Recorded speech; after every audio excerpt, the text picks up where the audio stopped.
Hello student, मैं doctor इति कुमारी, व्याख्याता, शिक्षक प्रशिक्षण महाविद्यालय देवघर, सिद्धू कानू मुर्मू यूनिवर्सिटी दुमका।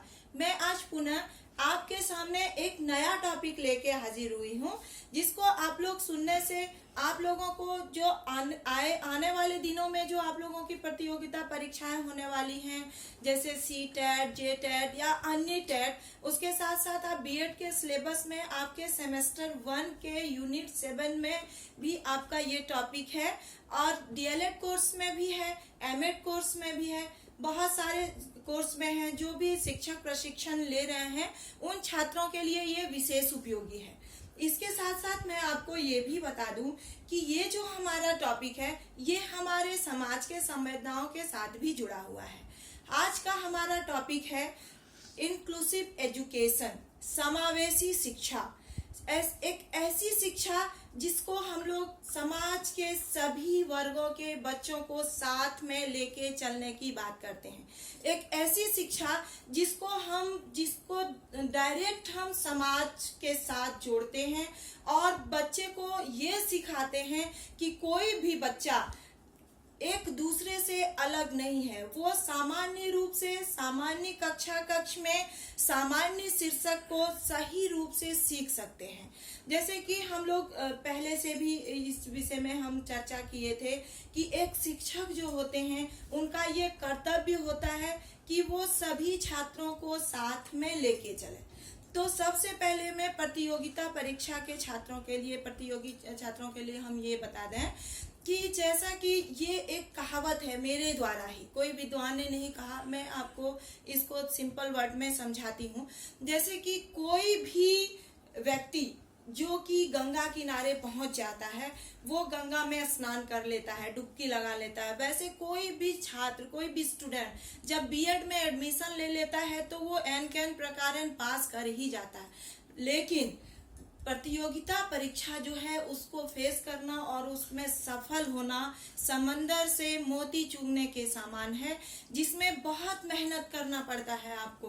और उस मोती को वही प्राप्त करता है जो अच्छा तैराक होता है, जिसको अच्छे से तैरना आता है, जो उतने अंदर तक जाने का साहस रखता है, जो अपने मंजिल को पाने के लिए इंतजार कर सकते हैं, सब्र रख सकते हैं और कड़ी मेहनत कर सकते हैं। तो इस तरह से आप जो आज इंक्लूसिव एजुकेशन जो पढ़ेंगे उसको बहुत ही ध्यान से सुनिएगा, क्योंकि इस सब्जेक्ट में वो सारे मैटर आते हैं जो मेरे साथ साथ, मेरे पाठ्यक्रम के साथ साथ मेरे समाज के साथ भी जुड़ा हुआ है। हम लोग देखते हैं कि हमारे भारत में जो शारीरिक रूप से कमजोर लोग होते हैं उनकी संख्या ज्यादा है। जैसे कि हम लोग उनको एक शब्द में विकलांग कहते हैं।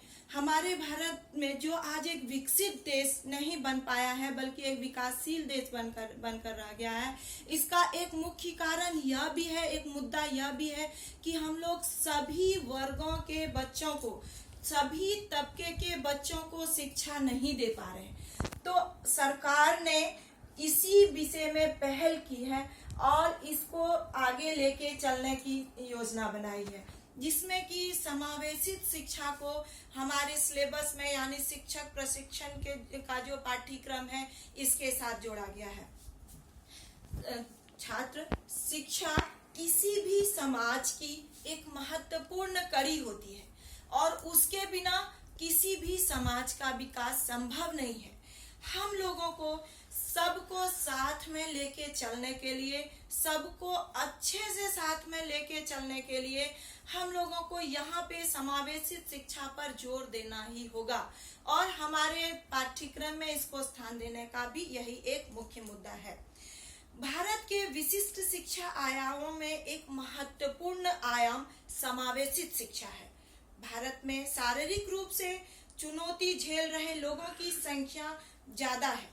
इसके विकास के बिना देश का संपूर्ण विकास संभव नहीं है। समावेशित विकास का दर्शन सभी के लिए शिक्षा के सिद्धांत को आधार प्रदान करता है। समावेशित शिक्षा में अनेक तरह के विद्यार्थी आते हैं, जैसे यूनिसेफ, यूनेस्को, एनसीईआरटी ने बताया है कि समावेशित शिक्षा के अंतर्गत या समावेशित शिक्षा में दिव्यांग, शारीरिक रूप से अपंग बच्चे, मानसिक रूप से अपंग बच्चे, जैसे कि हम लोग देख रहे हैं यहाँ पे शारीरिक रूप से कमजोर, मानसिक रूप से कमजोर के साथ साथ जो आर्थिक रूप से भी समाज में कमजोर हैं, सामाजिक रूप से कमजोर हैं, जो भाषाई अल्पसंख्यक हैं, उस तरह के सभी बच्चे आ जाते हैं। इस समावेशित शिक्षा के अंतर्गत ऐसे बच्चे भी आते हैं जो हमारे समाज में पिछड़े वर्ग के होते हैं, अभिवंचित वर्ग के होते हैं, जिनकी आर्थिक स्थिति उतनी अच्छी नहीं होती है, जो जिनकी मानसिक स्थिति अच्छी नहीं होती है। इस तरह के भी विद्यार्थी इस समावेशी शिक्षा के अंतर्गत जुड़े हुए हैं। हमारे शिक्षण अधिगम प्रक्रिया में यह जो विषय है ये मनोविज्ञान के अंतर्गत आता है, और जैसा कि हम लोग सभी जानते हैं कि मनोविज्ञान एक ऐसा विषय है जिसका हर पहलू मानव के साथ जुड़ा हुआ है, और वो मानव जो कि समाज के विकास में महत्वपूर्ण भूमिका अदा करता है, और समाज ही मानवीय गुणों को विकसित करने के लिए बनाया गया है। समावेशन के दार्शनिक आधार बहुत प्रकार के बताए गए हैं, जो निम्नलिखित रूप से हम आपके सामने प्रस्तुत कर रहे हैं। सबसे पहला है ये कि प्रत्येक बच्चा स्वाभाविक रूप से सीखने के लिए अभिप्रेरित होता है। प्रत्येक बच्चों के सेकंड है हमारा, बच्चों के सीखने के तौर तरीके अलग अलग होते हैं। जैसे बहुत बच्चे पढ़ने से ज्यादा देख के सीखते हैं। बहुत सारे हमारे बच्चे ऐसे होते हैं जो देख के जितना नहीं सीख पाते हैं, उससे ज्यादा वो प्रयोग करके सीखते हैं। बहुत सारे बच्चे ऐसे होते हैं जितना वो प्रयोग करके देख के नहीं सीखते हैं, उतना वो सुन के सीखते हैं। बहुत सारे बच्चे में समझने की रुचि ज्यादा होती है। बहुत सारे बच्चे में ग्रुप में, समूह में कोई भी क्रियाकलाप को करके सीखने की रुचि होती है।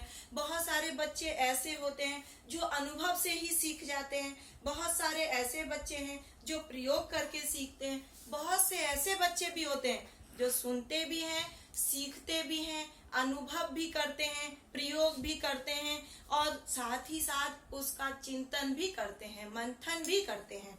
इसके साथ साथ और भी बहुत तरह के बच्चे होते हैं। जैसे बहुत सारे बच्चे ऐसे होते हैं जो वो किसी चीज को सुन लेते हैं, समझ लेते हैं, लेकिन वो तब तक संतुष्ट नहीं होते हैं जब तक कि वो अपने शिक्षक के सामने कोई भी बात को अभिव्यक्त करके या अपने अभिभावकों के सामने कोई भी बात को अभिव्यक्त करके नहीं रख देते।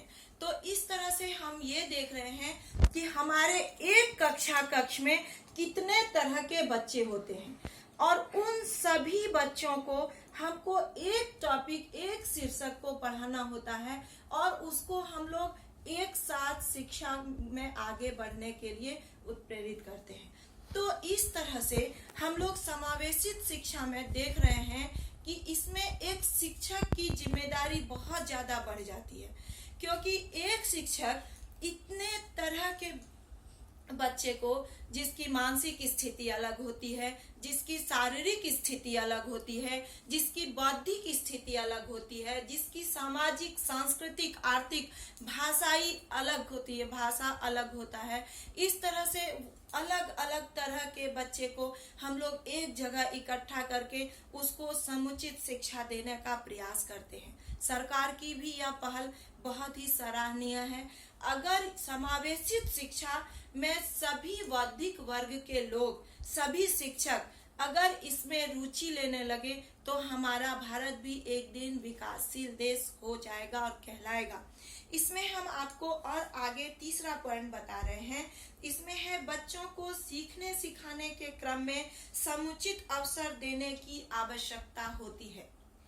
जैसे कि छात्र, हम आप लोगों को इस दूसरे वीडियो में भी इस विषय में हम लोग बात किए थे कि जो बच्चे होते हैं वो मन से बहुत कोमल होते हैं, वो उनका मन कोरा कागज होता है। आप उनको जिस तरह से ढालने की कोशिश करते हैं वो उसी तरह से बनते जाते हैं।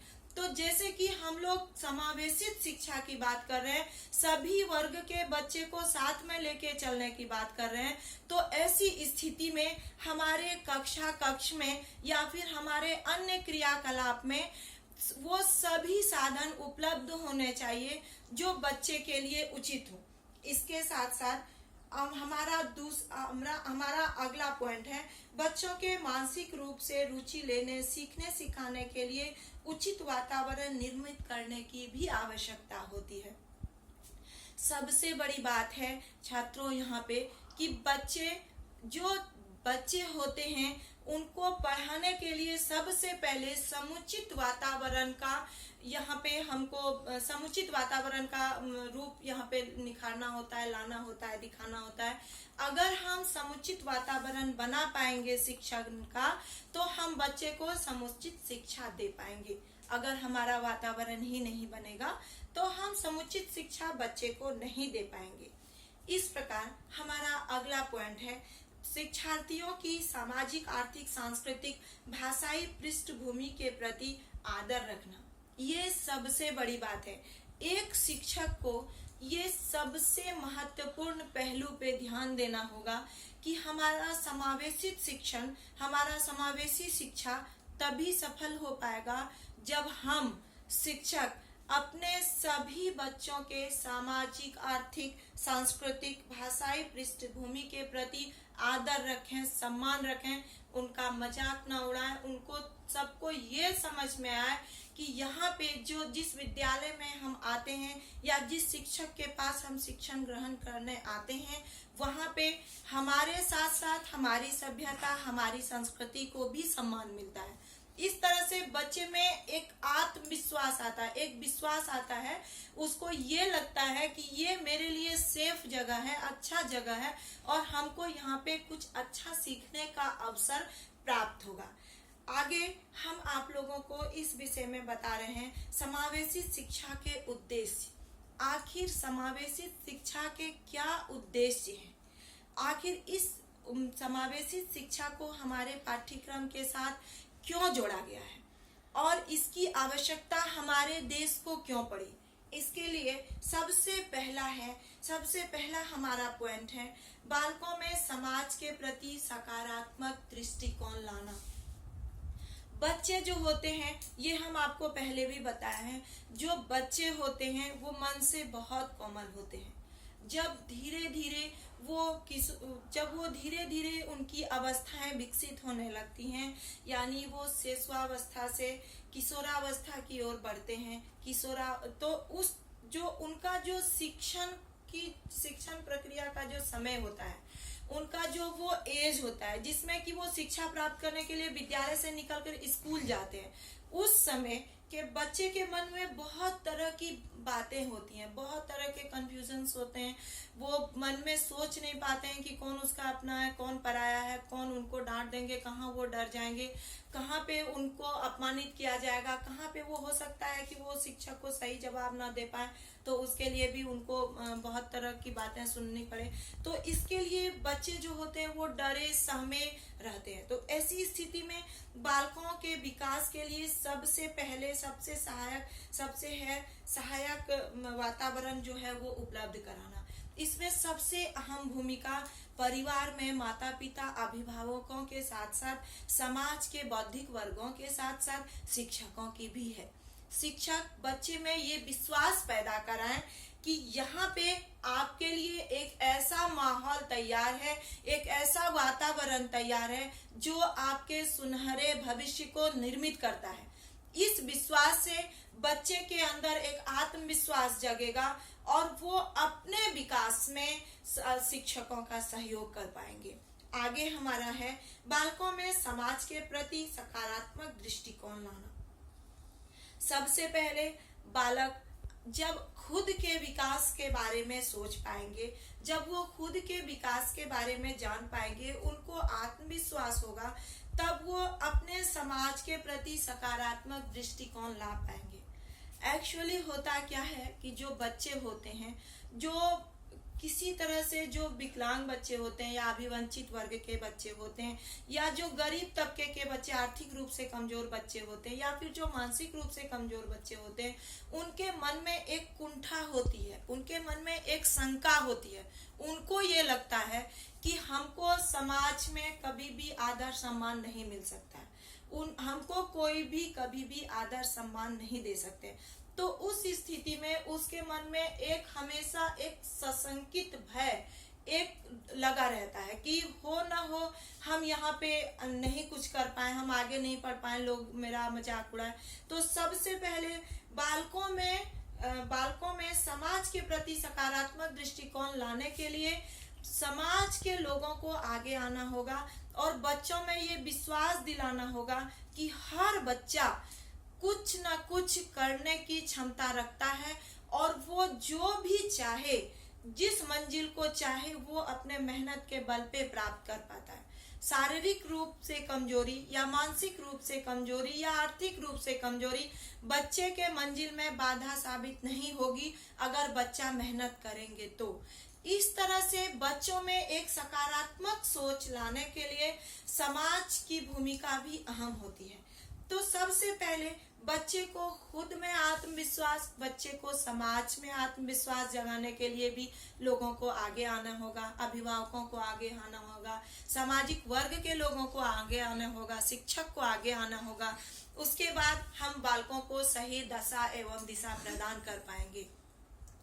अगला पॉइंट है हमारा समाज में बालकों के प्रति संवेदनशीलता का विकास। हम लोग देखते हैं, आए दिन देखते हैं कि समाज में भेदभाव की भावनाएं आज भी मौजूद है। आज भी हम लोग मन में ये सोचते हैं कि जो बच्चे अभिवंचित हैं, जो बच्चे शारीरिक रूप से कमजोर हैं, वो कुछ नहीं कर सकते हैं। ये सोच गलत है। सरकार ने इसी सोच को बदलने के लिए समावेशित शिक्षा को आगे बढ़ाया है और इसको पाठ्यक्रम के साथ जोड़ा है।